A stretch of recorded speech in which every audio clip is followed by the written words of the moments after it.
These are some of the strongest fighters in the entire world government. Each of them possesses incredible physical strength and power that allows the government to rule over the entire One Piece world. All of the government forces are split into 4 organizations, and today we'll be explaining and ranking the strongest fighters in each of these groups. Also at the end of the video, we'll reveal who the absolutely strongest world government fighter is. And where better to start than with the newly introduced Seraphims. You see, the 7 warlords of the sea were the pirates that allied with the world government in exchange for immunity. However, during the Lovely arc, this group was disbanded and isn't under the government's orders anymore. Instead, they've been replaced with Seraphims, special pacifista cyborgs created by Dr. Vegapunk. These cyborgs are modeled after the 7 original warlords and can also use their devil fruit powers. Even the Seraphims modeled after the warlords with no devil fruits, such as Junpei or Mihawk, got a devil fruit power from previously imprisoned pirates, with S-Hawk getting Mr. 1's Super Super no Mi, and S-Shark getting Senor Pink's Sui Sui no Mi. On top of that, they also have some of Lunarian's DNA, granting them wings and accelerated growth. So how strong are these guys? Well, from what we've seen so far in the show, they look at least as strong as their warlord counterparts and are much easier to control than warlords, as they'll follow any order without a question. But the craziest thing is that they're all still just children, and when they grow up, they might even surpass the originals. Now, we don't have that much information about each of the Seraphim's individual strengths, but considering they were modeled after the warlords, it would make sense to rank them according to that. This would make S-Hawk, Mihawk's clone, the strongest Seraphim, which makes sense when you remember that he was strong enough to scare Blackbeard and later took combined hits from Lucci and Luffy without taking any serious damage. Okay, S-Hawk easily takes the first spot among Seraphims, but is there anyone stronger than him in the government's next organization? The CP0. CP0 is the strongest intelligence agency among Cypherpol, working directly under world nobles, kinda like the FBI or CIA in the real world. Although many members of this group are unknown, we do know that all former CP9 agents are currently a part of the CP0. Every member of this agency can use all 6 forms of Rokushiki, superhuman martial arts that allow the user to strengthen their body, move super fast, or run midair. Khalifa, Fukuro, Kumadori, Bluno, and Jabra are considered to be the weaker fighters of this group, and we didn't see much of them after they lost against the Straw Hats at Enies Lobby. However, CP0's main force consists of top-tier fighters that can give even the strongest pirates a tough time. First is Guernica, one of the world government's finest assassins. During the battle on Onigashima, he was able to stop one of Luffy's strongest attacks and ensure that Kaido would win, all while having a hole in his body from a previous battle. The next one is Stussy, the first successful clone created by the science group Mads based on Buckingham Stussy, a former member of the Rocks Pirates. She has the same strength and power as the original Stussy and also has the ability to suck blood from people by biting into their skin, similar to a vampire. But CP0 has 2 more members that are even stronger than her,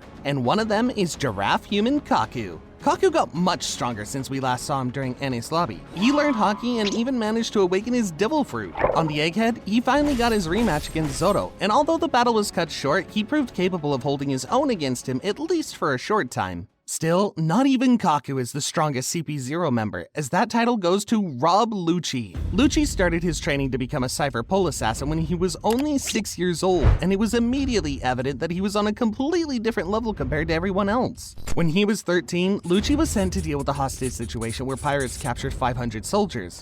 During the mission, he killed the entire pirate crew and all 500 hostages all by himself. At some point in his life, Lucci ate the Neko Neko no Mi, model leopard, and joined the CP9 as the strongest member the agency had ever had. After Lucci's loss against Luffy during the Enies Lobby, he was kicked out of Cypherpol but eventually reinstated as a member of CP0. Same as Kaku, he also awakened his Zoan Devil Fruit and became much stronger since the last time we saw him. Currently on Egghead, Lucci is fighting on equal footing against Zoro, which is no small feat and easily makes him the strongest Cypherpol agent so far in the series. With the CP0 covered, there are still 2 government organizations that hold immense power throughout the One Piece world, and the final one may just be the strongest of them all. But before we cover that one, let's first cover the biggest one, the Marines. Although big in numbers, the Marines are full of weak men, with only vice admirals and above being noteworthy. The lower ranks like captains and commanders don't even know hockey and couldn't hope to compete with some of the characters we'll talk about in a minute. This is why we'll put all lower ranking Marines in F tier and Vice Admirals in E tier. Now, although the E tier includes the big majority of Vice Admirals, it doesn't include all of them, because some are simply on a completely different level. And one of those is 𝐶𝐸, who has possibly the weirdest Devil Fruit ability in the entire show. 𝐶𝐸 was one of the legendary Marines of Roger's era. We know that she was actively trying to capture 𝐿𝐵𝐴𝐴𝐴 back in the day, with 𝐿𝐵𝐴𝐴𝐴 being terrified of her and always running away instead of facing her head on. 𝐶𝐸 was also shown to be very knowledgeable and well-informed, being the only one who knew the feat in his background when he entered the Warlord's meeting. Even though she's been a Marine for 56 years and we were introduced to her all the way back in chapter 234, we don't really know anything else about her. Heck, we don't even know what her Devil Fruit does. It's called 𝐿𝐻𝐻𝐻 no Mi and apparently allows her to wash and dry her enemies like clothes. 𝐶𝐸 can also wash evil out of her enemies using this Devil Fruit, which has got to be one of the weirdest Devil Fruit abilities in the One Piece. But let's continue the list with another legendary Marine the fans are dying to learn more about. Kong. Before he got a promotion, Kong was the Fleet Admiral during Roger's time, meaning he must be one of the world government's strongest fighters. So what does this guy currently do? Well, Kong is now the world government's Commander-in-Chief, which gives him authority over all the Marines, Cipher Pulls, and even Warlords while they were still a thing. Since both positions Kong was assigned to were pretty much desk jobs, we unfortunately never get to see him fight. However, considering his important position and mighty appearance, he has to be super strong, and I have a feeling he'll be showing us his real strength sometime in the final saga. For now, C tier is a fitting place for him. And we can't talk about the Marine legends of the previous generation without mentioning the former Fleet Admiral Sengoku.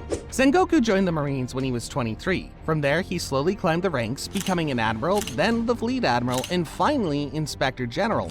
During this time, he also raised two pirates in secret, Rocinante, who later joined Don Quixote pirates as a spy, and Drake, who became a member of the Sword. At some point in his life, he acquired and ate the Hito-Hito no Mi, model Daibutsu, a mythical Zoan Devil Fruit that allows him to turn into a giant golden Buddha. During his prime around 30 years ago, Sengoku was considered one of the strongest Marines, often clashing with One Piece legends like Roger and Whitebeard. When Shiki attacked Marineford 26 years ago, Sengoku, along with Garp, fought against him in a battle that destroyed half of the island. Imagine the damage of the Summit War, but caused only by 3 people. Yeah, this dude was insane. Despite being incredibly powerful, Sengoku is also an excellent tactician. In fact, he was the one in charge of deployment positions of all the Marines during the Summit War, and he even made a dirty plan to have the pacifistas avoid attacking the Whitebeard's main crew in order for it to look like Whitebeard sold out all his allies. When Blackbeard showed up to the party, we got to see that even years later, Sengoku was still a very capable fighter, injuring Blackbeard's entire crew with a single blow. However, even with all that power, Sengoku is not even in the top 5 of the strongest Marine fighters, and of those stronger than him is Admiral Green Bull. Sometime after the time skip, Green Bull participated in the World Military Draft, where he was appointed as one of the new admirals due to his strength and power. This power mostly comes from his incredible Logia Devil Fruit, Morimori no Mi, which allows him to turn into any type of plant life. Green Bull's biggest idol is the Fleet Admiral Sakazuki, and while he respects him a lot, he never seems to listen to him. For example, when Sakazuki ordered him to stay away from Wano, he immediately went to Wano to prove himself. And when he was ordered to kick Fujitora off Mary Joa, he instead had a friendly chat with him. Someone's getting fired soon. However, despite acting like a child when it comes to orders, Green Bull is actually a phenomenal fighter. He proved this when he effortlessly defeated all the remaining Beast Pirates in minutes and would surely defeat Yamato and Momonosuke if their battle wasn't interrupted. After he got humiliated by Shanks, many fans have been clowning on Green Bull, calling him a fraud, but come on, let's be real here. Shanks would make absolutely anyone look pathetic, so we shouldn't judge Green Bull too harshly. Fujitora is another admiral who joined the Marines during the time skip after proving himself in the World Military Draft, and he is without a doubt a complete opposite of all the other current admirals. The first thing you'll notice about Fujitora is that he is blind, but you may be surprised to find out that this isn't an injury he suffered on the battlefield. You see, after seeing so much evil in the world, Fujitora actually blinded himself because he couldn't stand looking at evil anymore. However, due to Fujitora being incredibly skilled in using observation hockey, this disability doesn't seem to impact his fighting in any way, as he can still hold his own against powerful opponents. In addition to his hockey mastery, Fujitora also has an incredible devil fruit called 𝐶𝐸 no Mi, which allows him to control gravity. Using it, Fujitora can pin his opponents to the ground, repel incoming attacks, and even bring down meteors from space. The interesting thing is that this makes Fujitora the only non-Logia admiral in the series, but that's not the only way he's different from the rest of them. You see, Fujitora doesn't believe that all the Marines are good and that all pirates are evil. Instead, he always does what he thinks is right, which led him to pissing off Sakazuki more than once. Man, he and Green Bull are basically competing to see who will get fired first. Since his introduction, Fujitora participated in many fights. He briefly fought against Law, Doflamingo, Sabo, Zoro, Luffy, and even against Green Bull when they had a disagreement. However, none of these were serious all-out fights, meaning Fujitora's true strength is still unknown. Admiral 𝐂𝐮𝐼R𝐻. 𝐂𝐮 may seem very relaxed and laid back most of the time, but he may actually be one of the most serious Marines in the Navy. I mean, I doubt many others would stay quiet when ordered to kill their good friend like 𝐂𝐮 did.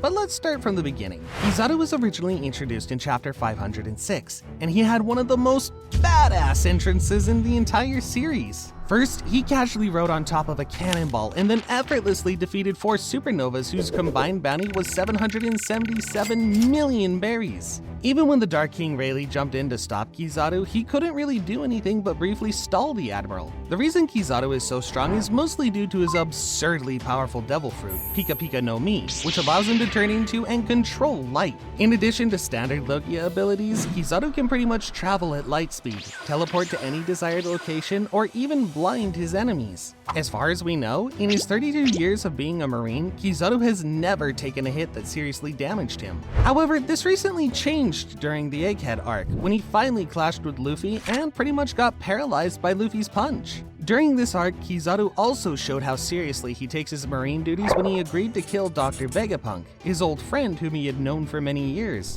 This incredible loyalty towards the Marines, coupled with his immense power, makes 𝐂𝐮 worthy of the A tier. But we can't talk about the admirals without mentioning a guy whose strength is easily on par with theirs. The hero of the Marines, Garp.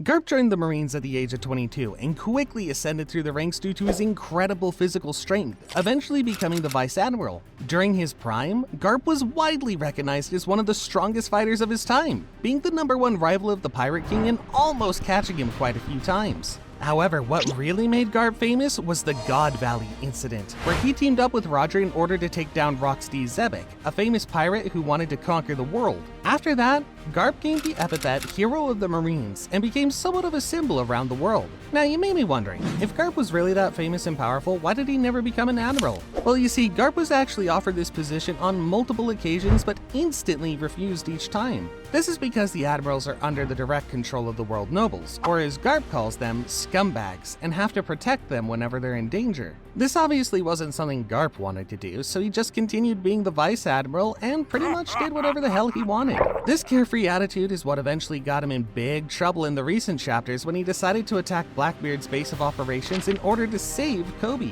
Although he eventually succeeded and put up a great fight against former Admiral Aokiji, he was eventually injured and defeated by the combined efforts of Blackbeard's crew. For now, Garp is declared missing in action. The Fleet Admiral Sakazuki. Due to something that happened in his past, Sakazuki started believing in absolute justice, which pretty much means that he believes that evil should be eradicated from the world at any cost, even if it involves innocent deaths or immoral acts. With this belief, Sakazuki joined the Marines 32 years ago and quickly became one of the world government's favorites due to his absolute loyalty. At some point in his life, Sakazuki ate the 𝐵𝐵𝐵𝐵𝐵 no Mi, a Logia-type devil fruit that allows him to transform into magma. This is undoubtedly one of the strongest devil fruits in the entire series, and when coupled with Sakazuki's immense strength, it's easy to see why he's so feared and respected around the world. Due to his feats, Sakazuki was eventually promoted to the rank of Admiral and got the nickname Akainu, which literally translates to Red Dog. This is a pretty fitting nickname for him considering he's pretty much a world government's dog who does their bidding for them. However, it's important to mention that he does oppose the government's views sometimes and is not afraid to even insult them, but he always ends up following the orders in the end. The best showcase of Sakazuki's strength as an admiral was during the Summit War, where he gravely injured Whitebeard and easily overpowered many strong fighters such as Jinbei and Ace. When the former Fleet Admiral Sengoku declared that he would be retiring from his position and recommended Aokiji as his successor, the world government was quick to act and recommend Akainu instead. This led to a fierce battle between the two admirals that lasted for 10 full days, with Sakazuki eventually emerging victorious. Although getting promoted was what he wanted, he does seem a bit regretful about it, as all he does now is sit at his desk and give orders instead of going out to fight pirates himself. Hopefully this will soon change, as I can't wait to see him in action again. Okay, it's pretty obvious that Sakazuki is currently the strongest Marine officer in the story, but there's still one more organization left to cover with characters that are possibly even stronger than him. 𝐿 Fighters. This obviously isn't the organization's real name, but I needed to somehow separate fighters that live on the Holy Land 𝐿 and aren't the members of any group we've covered so far. The first characters in this group are recently introduced God's Knights, who are the guards of the Holy Land. From what we've seen so far, they seem to be way more important than the Marines, and it looks like they even have authority over normal celestial dragons. This is absolutely insane, as even the Fleet Admiral has absolutely no control over the world nobles and often has to endure their insults. The one in charge of the God's Knights is 𝐿𝗲𝗏𝗏𝐿, who happens to be a celestial dragon himself, which could also be the case for all of the other knights, although we can't know for sure. The true strength of the God's Knights is currently unknown, but looking at Dragon's reaction when he mentioned them, they seem to be an incredibly powerful group of fighters. So at this point, you may be wondering, what do these characters actually do? Don't the admirals in the Navy already protect the celestial dragons? Well, yes, but think of the God's Knights as the law enforcers of the Holy Land, pretty much acting as the police for the celestial dragons. For example, we've seen that Figurland has the power to judge and, if needed, kill other celestial dragons if they break the rules. Although we don't know much about the God's Knights, we know that the majority of them were present at God Valley 38 years ago, and when Roger attacked the island, they quickly assembled to fight him, proving just how much confidence they have in their abilities. We obviously can't separately rank God's Knights as we still don't know enough about them, so I'll put them all in B tier. Why only B tier? Well, it'll be pretty obvious once you see how strong the other 𝐿 fighters are. The 5 Elders. The 5 Elders are 5 celestial dragons who have the highest authority in the entire One Piece world. This means that they have the power of Cypher Poles, the Marines, the Seraphims, and most likely the God's Knights as well. Many people are completely unaware of their existence, which isn't that surprising considering they rarely leave their room in the Pangaea castle. The interesting thing about them is that in all the flashbacks they've appeared in, they look exactly the same, which led many people to believe that they're actually immortal and have been alive for a long time. The most popular theory so far is that they achieved this by using 𝐿𝐵𝐵, a devil fruit that's known to have the power to grant someone eternal life. Since the very beginning of the show, the Elders were thought to be just politicians without any fight in them. But that proved to be completely false during recent chapters when all Elders transformed into demonic creatures in order to attack Sabo. Although we don't know anything else about the majority of the Elders, we did actually learn about Saint Saturn on Egghead Island, and we even got to fully see his demonic form. When transformed, Saturn looks like a gigantic spider-like creature with horns, resembling one of the yokai from Japanese mythology. In this form, Saturn can project some kind of invisible force. When invoking this power, his eyes start to glow and Saturn can injure people with a mere look. Unfortunately, we still don't have enough information to accurately judge Saturn's strength, but based on what we've seen so far, and considering that these guys are supposed to be one of the show's main antagonists, Saturn and his fellow Elders must be incredibly powerful, putting them in A tier. However, there's one character in the world government who holds even more power than the 5 Elders, and that's the secret ruler of the world, Emu. Emu is one of the biggest mysteries in the show right now, and nobody is allowed to know of their existence except for the 5 Elders. Although not confirmed, Emu is suspected to be one of the original 20 creators of the world government who lived 800 years ago and has somehow survived to this day. In addition to controlling the 5 Elders and the whole world government, Emu holds the power to make the whole islands disappear without a trace. Whether it's some kind of devil fruit power he uses to do this or just a weapon remains to be seen. Now, if this Emu is the same Emu from the Void Century 800 years ago, it must mean that they also had an immortality operation done on them with the 𝐿𝐵𝐵𝐵, similar to the 5 Elders. Although we've only seen Emu a couple of times in the show, they seem to be particularly interested in Luffy, Blackbeard, Shirahoshi, and Vivi, but we have no idea what connects those 4 specifically. As we already said, Emu's existence is top secret, and everyone who finds out about him will be immediately executed. This is exactly what happened to King Cobra, as the 5 Elders told him the moment he saw Emu, his fate was sealed. But same as all other characters on this list, Emu is not just a politician or a figurehead. He's also seemingly a devil fruit user who can transform into a huge shadowy monster. In this form, Emu was shown capable of controlling some kind of sharp shadowy arrows that can easily penetrate even Logia users like Sabo. Besides this, not much is known known about Emu's abilities. But considering how they will most likely be the last obstacle on the Straw Hat's journey, I think we can all agree that Emu goes into the S tier and takes the top spot as the world government's strongest fighter. Since you obviously like power scaling, you can click on this video next, where we rank the top 15 strongest swordsmen in One Piece.